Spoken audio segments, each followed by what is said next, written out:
The photograph arrived at Elena Vance's Brooklyn studio on a cold January morning, wrapped in acid-free tissue paper like a holy relic of a forgotten age. It was a 1906 portrait from Charleston, South Carolina, a city of ghosts, iron gates, and long-buried secrets. As Elena placed the brittle cardboard under her magnifying lamp, she saw 7 figures arranged not on a porch, but within the tangled, overgrown beauty of a southern garden, their faces obscured by a century of silver nitrate decay and jagged water stains. They stood amidst towering sunflowers and low-hanging Spanish moss, a domestic scene captured in the wild greenery of a forgotten estate. But as her digital tools began to peel back the layers of time, she focused on the youngest child sitting on a low stone bench near a patch of lilies, and her breath hitched. Beneath the grime, a face began to emerge that defied the logic of the era, a face with features so distinct, so medically impossible for a rural family in the segregated South to name, that it felt like a message sent from the past. The child had a shock of white hair at the crown and eyes that seemed to belong to 2 different people. What was the truth behind this marked child, in a world that feared anything it couldn't explain? And what secret had her family kept for 100 years to protect her from the shadows of Charleston? Before we peel back the final layer of this haunting mystery, make sure to hit that subscribe button and turn on notifications. We unearth a new lost soul every single day, and you won't want to miss tomorrow's incredible story of a hidden inheritance found in a Civil War floorboard. Imagine the suffocating, humid air of a 1906 garden at twilight. The scent of damp, ancient earth fills the lungs like a heavy secret. Night jasmine hangs like a floral shroud in the relentless heat. This was the sanctuary of Hattie Miller. She was born into the dying echoes of slavery. She carried the crushing weight of her ancestors' healing wisdom in her steady, scarred hands. Her spirit was forged in the fire of endurance. She gathered roots by the pale silver light of the moon. In 1906, Charleston was a city of jagged lines and iron-fisted rules. It was a place where shadows held more truth than the sun. When Cora was born, the very foundations of her mother's world crumbled into dust. One eye was the terrifying color of a midnight sea. The other was as pale and haunting as a winter sky. It was a startling, ghostly sight that froze the heart. The neighbors began to whisper in the dark. They spoke of blood curses born from the cursed soil. They spoke of demonic omens and signs of the end times. In the South, being different was a slow-motion death sentence. A black child with one blue eye was a target for the wicked. She was a curiosity for the cruel and a nightmare for the fearful. Hattie looked at the trembling baby and saw no curse. She saw a genetic miracle written in the blood. She saw a divine brilliance that required a fortress of iron will. Hattie began to write in a leather journal with trembling precision. She tracked every shallow breath Cora took. She noted every mesmerizing movement of those strange, mismatched eyes. This was half a century before science had a name for the truth. She was documenting Waardenburg syndrome in a world of superstition. She knew Cora could never be average. She would be a victim to be broken, or she would be a master to be feared. Hattie chose to make her a master. She built a wall of forbidden knowledge around the child.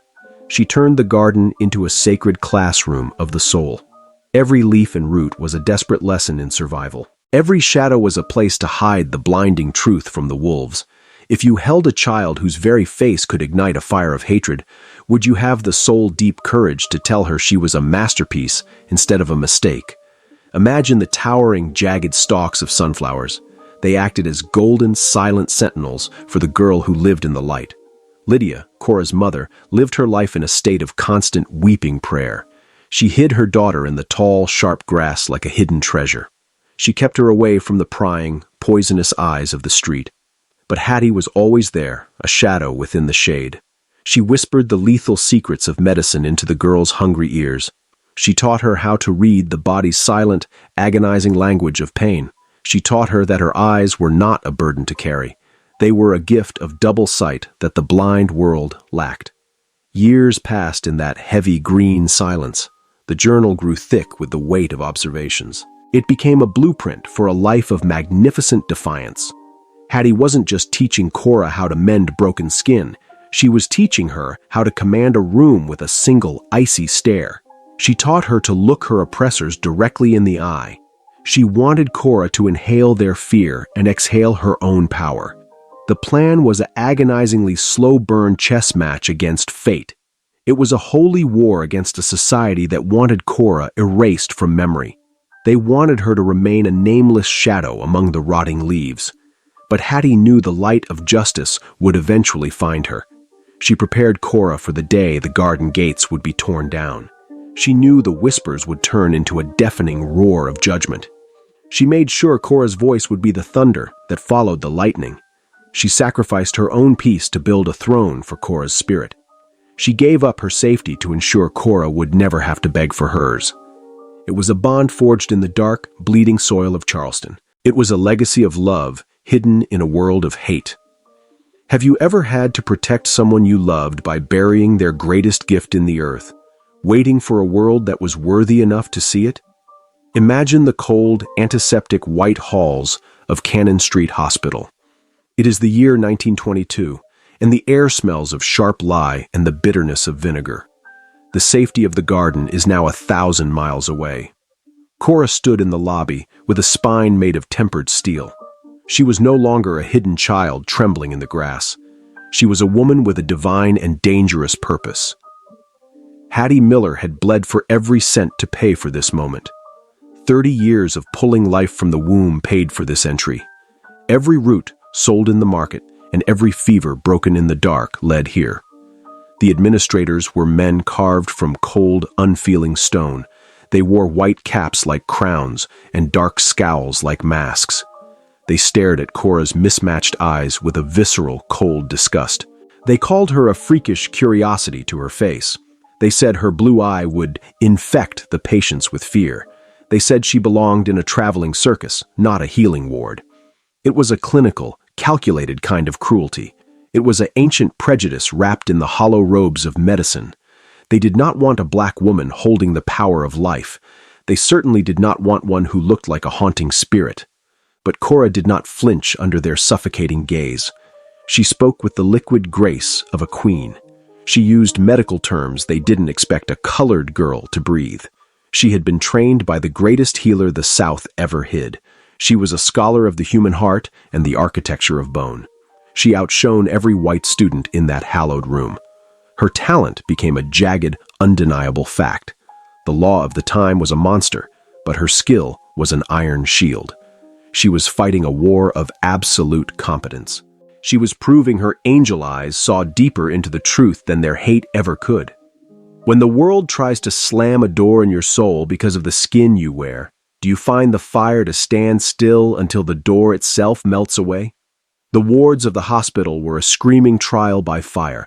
Every hour was a brutal test of her unyielding spirit. Patients would shriek and pull back when they saw her gaze. They would cross themselves in terror as if she were a ghost, but Cora's hands were steady, warm, and filled with light. She moved through the agony of the dying with silent, surgical precision. She became a whispered legend in the darkest corners of the city. People began to beg for the nurse with the different eyes. They realized her hands brought a peace that the normal ones could not. She used the very thing they mocked to build an altar of service. She became a bridge between the living world and the eternal light. She lived her life as a specimen pinned under a cold microscope. But she turned the lens back on the world that judged her. She documented the horrific neglect she saw in the colored wards. She kept secret records of the medicine that was stolen and never arrived. She was building a legal case with every dying breath she comforted. She was navigating the shark-infested waters of Jim Crow. She had a certification that gave her a thin, fragile layer of protection. It was a shield the world could not break without exposing its own rot.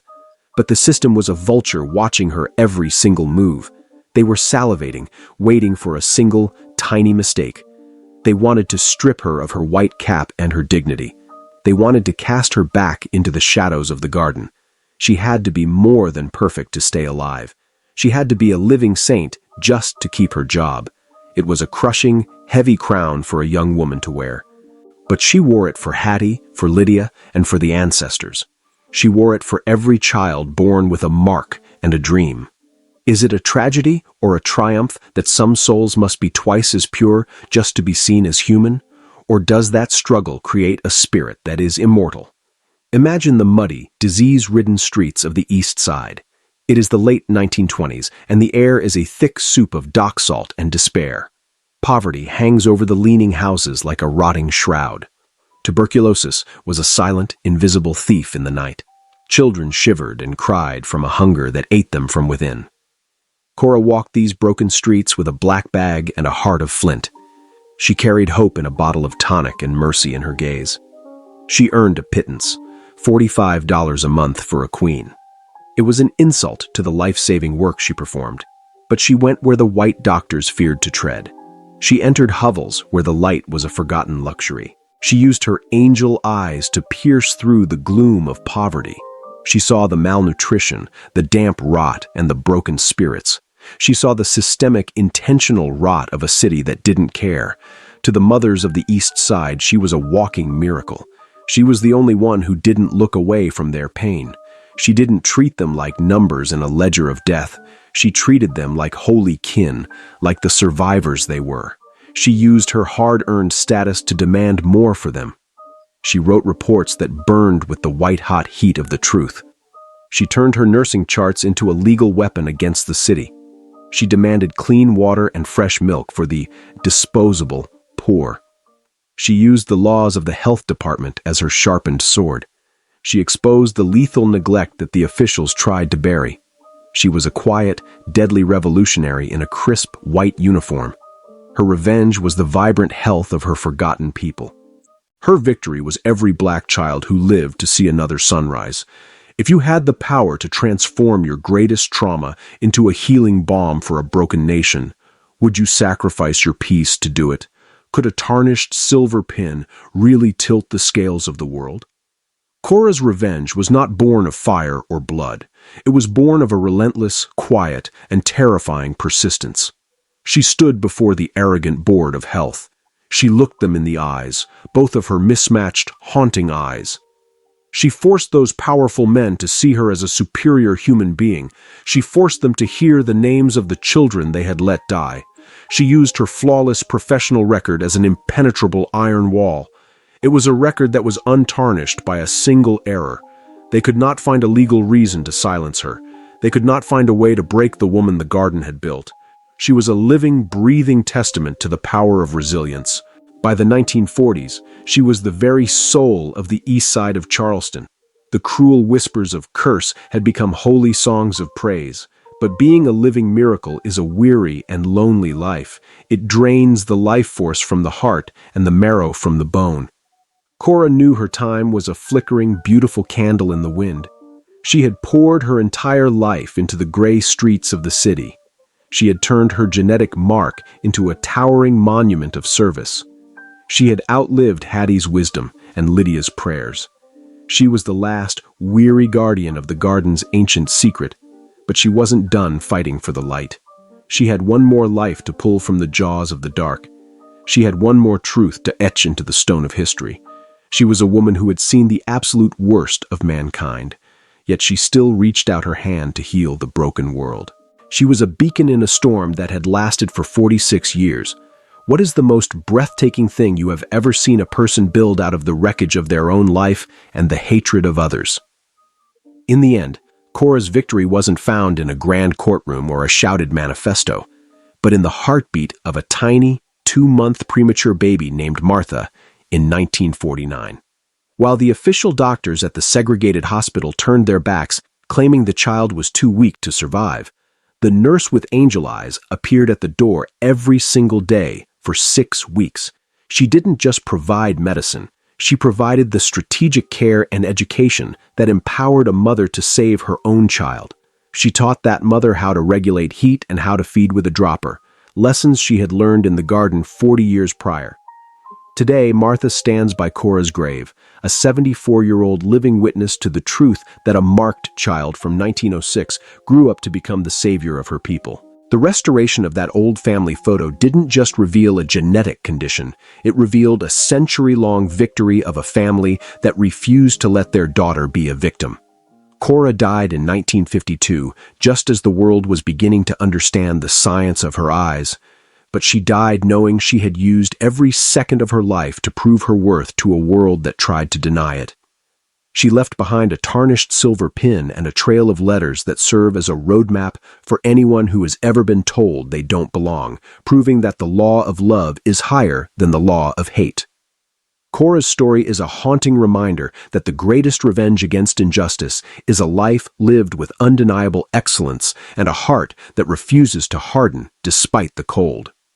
She took the shadows of 1906 Charleston and turned them into a light that still guides her great-great-granddaughter Simone today. The photograph that Elena restored is no longer just a piece of cracked emulsion and faded ink. It is a portal to a time when a clever healer and a brave mother conspired to protect a miracle in a hidden garden. We look at Cora's eyes now, and we don't see a mystery to be solved, but a woman who looked at a broken world and dared it to blink first. Her legacy is a testament to the power of truth and the enduring strength of the human spirit to rise above the labels placed upon it by the fearful. Cora was never cursed. She was a pioneer, a healer, and a queen of a kingdom that the history books tried to forget, but the heart always remembers with a deep and somber gratitude. Would you like me to help you design the emotional audio cues, like where the music should swell or fade into a heartbeat, to maximize the impact of this script?